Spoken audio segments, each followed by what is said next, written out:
క్యాసినోలు నిర్వహిస్తూ ఫెమ్హా నిబంధనలు ఉల్లంఘించారనే ఆరోపణలపై చీకోటి ప్రవీణ్, మాధవరెడ్డి అనే ఇద్దరు వ్యక్తుల ఇళ్లలో ఈడీ అధికారులు సోదాలు కొనసాగుతున్నాయి. ఐఏఎస్ సదన్కు చెందిన ప్రవీణ్, బోయిన్పల్లిలో నివాసం ఉంటున్న మాధవరెడ్డితో పాటు పలువురు ఏజెంట్ల ఇళ్లలో ఈడీ అధికారులు ఉదయం నుంచి తనిఖీలు చేస్తున్నారు. 8 బృందాలుగా ఏర్పడిన అధికారులు సోదాలు కొనసాగిస్తున్నారు.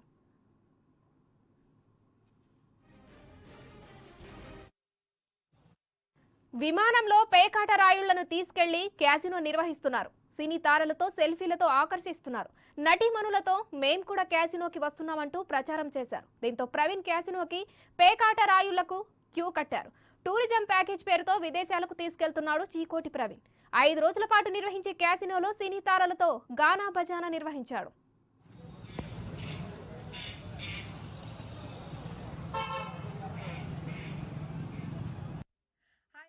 This is Isha Reba and I'm going to attend Dadagiri events, Keshav Reddy Casino event on 14th, 15th, 16th of May.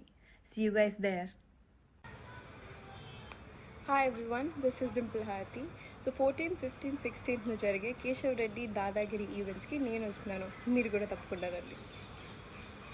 Hi guys, this is Anisha Patel and I'm coming to Nepal's biggest casino, Casino Vegas at Jhapa, Nepal, happening from the 10th to the 13th of June 2022.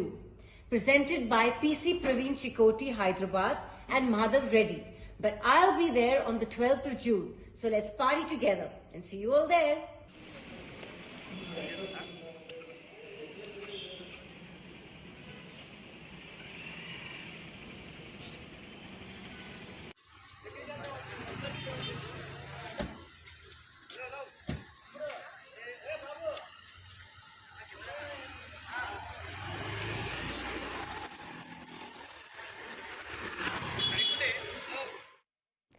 క్యాసినోలు నిర్వహిస్తూ ఫెమ్హా నిబంధనలు ఉల్లంఘించారనే ఆరోపణలపై చీకోటి ప్రవీణ్, మాధవరెడ్డి అనే ఇద్దరు వ్యక్తుల ఇళ్లలో ED అధికారులు సోదాలు కొనసాగుతున్నాయి.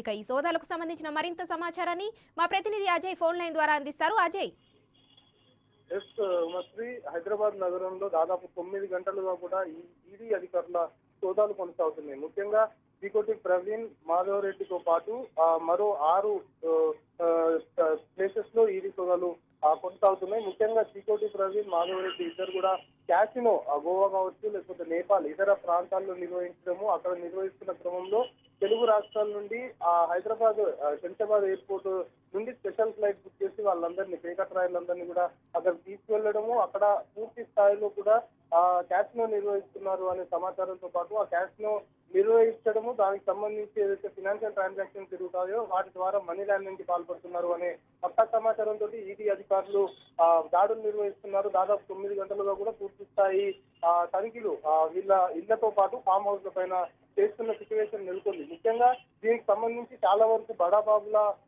లిస్ట్ ఈ క్యాసినోకి సంబంధించి అటు ప్రవీణ్ కావచ్చు, మాధవరెడ్డి కాంటాక్ట్ లో ఉన్నట్టు కూడా ఈడీ అధికారులు గుర్తించడం జరిగింది. ముఖ్యంగా అటు గోవా కావచ్చు, నేపాల్ ఈ ప్రాంతాల్లో క్యాసినో నిర్వహించే క్రమంలో చాలా వరకు సినీ తారాలు కూడా అందులో ఇన్వాల్వ్ అయినట్టు. ఎందుకంటే సినీ తారాలు కొందరు ఏదైతే సెల్ఫీ వీడియోలు తాము కూడా క్యాసినోకి వస్తున్నాము, అందరూ కూడా అక్కడికి రావాలి అంటూ ఇన్వైట్ చేస్తూ ఆకర్షించే విధంగా వీడియోస్ చేయించి దాన్ని ప్రమోట్ చేయించేవాడు అనేది కూడా ఇప్పుడు సోదాల్లో కాస్త కొత్త విషయాలు వెలుగులోకి వస్తున్న పరిస్థితి కనబడుతుంది. ఎందుకంటే ఇటీవల కాలంలో గుడివాడలో ఏదైతే క్యాసినో వివాదము చర్చనీయాంశంగా మారింది, అది 2 తెలుగు రాష్ట్రాల్లో కూడా ఒక హాట్ టాపిక్ గా మారిన విషయం తెలిసిందే. సో అందులో కూడా ప్రవీణ్ పేరు చాలా ప్రధానంగా వినపడింది. అందులో ప్రధాన నిందితుడు, ప్రధానంగా ఆరోపణలు కూడా ప్రవీణ్ ఎదుర్కోవడం జరిగింది. దాని తర్వాత ఈడీ పూర్తి స్థాయిలో కూడా ఆధారాలు సేకరించడము, దాని మీద నిఘా పెంచడము, సో ఖచ్చితంగా మనీ లాండరింగ్ కి పాల్పడ్డారు అనే ఒక పక్క సమాచారంతో ఈ రోజు అటు ప్రవీణ్ తో పాటు మాధవరెడ్డి నివాసాలు, అటు ఫామ్ హౌస్ ల పైన వీళ్ళ యాక్టివిటీస్ ఎక్కడైతే ఉంటాయో అన్ని చోట్ల దీంతో ఎవరెవరైతే లింక్స్ ఉంటాయో వాళ్ళకి సంబంధించి కూడా పూర్తి స్థాయిలో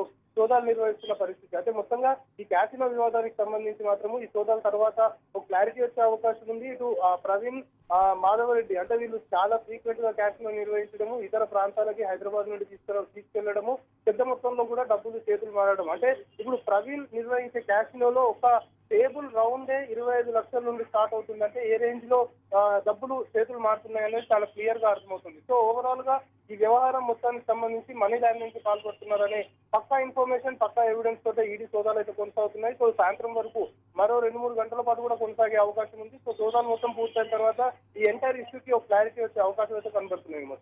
రైట్, థ్యాంక్ యూ అజయ్.